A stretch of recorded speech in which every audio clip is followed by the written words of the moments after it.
2월 13일 듣고 깨달으란 제목으로 마태복음 15장 1에서 20절의 말씀입니다. 사랑의 하나님 감사합니다. 오늘도 말씀 묵상의 시간을 허락하신 주님 너무 감사합니다. 이 시간을 통하여서 하나님의 말씀이 들리기 원하고 복음이 들리기 원합니다. 듣고 깨달으라는 하나님의 말씀대로 우리가 듣고 깨달을 수 있는 은혜를 주시옵시고 말씀대로 믿고 살고 누리는 인생이 되게 하옵소서. 오늘도 함께 하실 것을 믿으며 감사드렸고 예수님의 거룩하신 이름으로 기도드립니다. 아멘. 본문의 말씀입니다. 그때 바리새인과 서기관들이 예루살렘으로부터 예수께 나와 이르되 당신의 제자들이 어찌하여 장로들의 전통을 범하나이까? 떡 먹을 때 손을 씻지 아니하나이다. 대답하여 이르시되 너희는 어찌하여 너희 전통으로 하나님의 계명을 범하느냐? 하나님이 이르셨으니 내 부모를 공경하라 하시고 또 아버지나 어머니를 비방하는 자는 반드시 죽임을 당하리라 하셨거늘 너희는 이르되 누구든지 아버지에게나 어머니에게 말하기를 내가 드려 유익하게 할 것이 하나님께 드림이 되었다고 하기만 하면 그 부모를 공경할 것이 없다 하여 너희의 전통으로 하나님의 말씀을 폐하는도다. 외식하는 자들아 이사야가 너희에 관하여 잘 예언하였도다 일렀으되 이 백성이 입술로는 나를 공경하되 마음은 내게서 멀도다. 사람의 계명으로 교훈을 삼아 가르치니 나를 헛되이 경배하는도다 하였느니라 하시고 무리를 불러 이르시되 듣고 깨달으라. 입으로 들어가는 것이 사람을 더럽게 하는 것이 아니라 입에서 나오는 그것이 사람을 더럽게 하는 것이니라. 이에 제자들이 나와 이르되 바리새인들이 이 말씀을 듣고 걸림이 된 줄 아시나이까?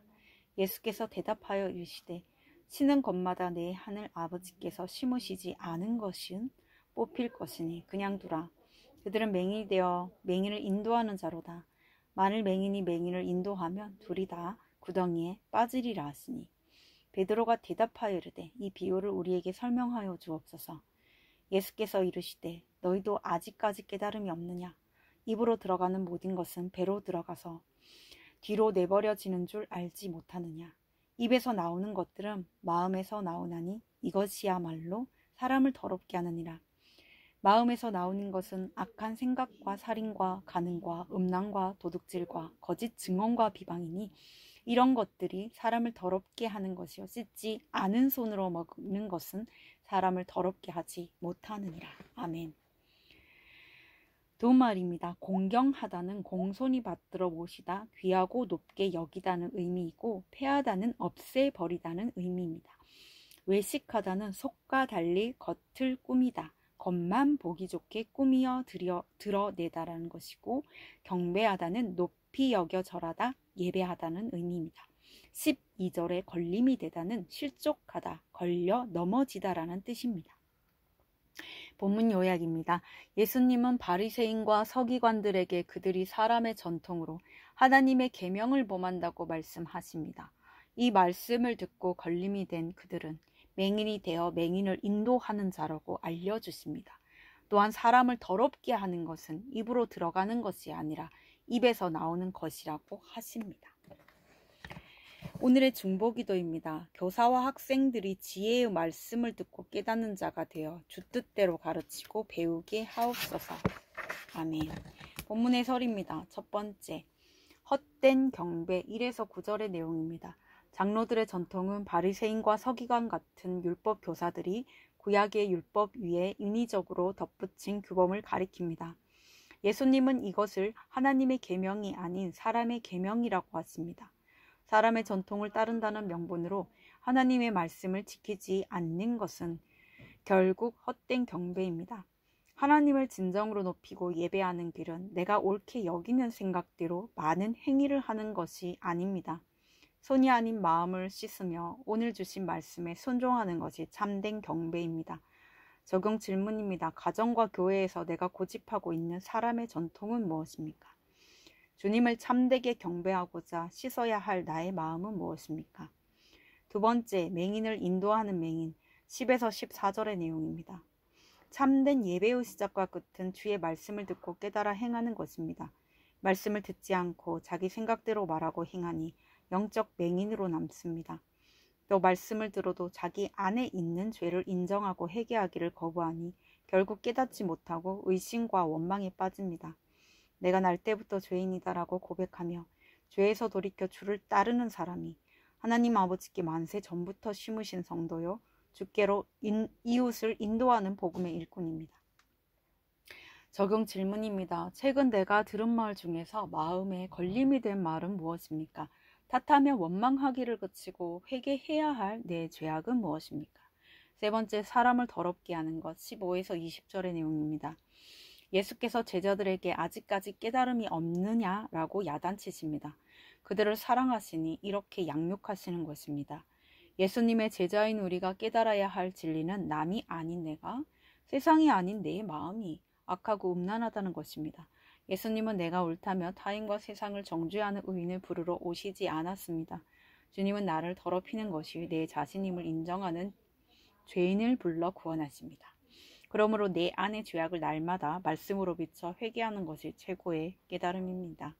적용 질문입니다. 악한 생각과 살인과 간음과 음란과 도둑질과 거짓 증언과 비방 중 내가 습관적으로 저지르는 죄악은 무엇입니까? 오늘 기도하기는 주님의 의보다 나의 의를 내세우려는 율법적인 사고로 주의 말씀을 폐했던 저의 죄악을 회개합니다. 가족과 이웃의 말을 듣고 걸려 넘어지는 영적 맹인의 자리에서 돌이켜 주를 따르는 제자의 자리에 서게 하옵소서. 오늘도 주의 말씀으로 제 마음을 깨끗이 씻어 사명을 감당하게 하옵소서. 아멘. 묵상 간증입니다. 입에서 나오는 것이란 제목으로 오세웅님의 말씀 적용글입니다. 모태 신앙인인 저는 이른 나이에 결혼해 시집살이를 하며 고부 갈등을 심하게 겪었습니다. 그러다 하나님의 계명인 구속사의 말씀이 들리면서 시어머니께 저의 판단과 미움의 죄를 고백하며 용서를 구했습니다. 그리고 고부 간의 원만한 관계를 유지해갈 무렵 저희 부부는 14년 만에 시댁에서 분가하게 되었습니다. 시댁에서 살다가 가진 것 없이 세상으로 던져졌을 때 저는 두 딸의 교육과 먹고 사는 문제에 대한 두려움이 컸습니다. 남편 갑상샘, 항진증 재발로 제가 가정경제의 일부분을 책임져야 했기 때문입니다. 하지만 하나님의 은혜로 먹고 살 길이 열리고 두 딸을 교육할 수 있었습니다. 어느덧 시간이 흘러 작년에 큰딸이 대학에 들어갔습니다. 그런데 아르바이트를 시작해 즐겁게 일하던 딸이 하루는 집에 와서 펑펑 우는 것이었습니다. 이유를 물어보니 딸은 예전에 할머니와 엄마가 싸우던 상황이 지금 일하는 가게 사장 할머니와 그 며느리에게 재현되면서 외상 후 스트레스 장애가 왔다고 했습니다.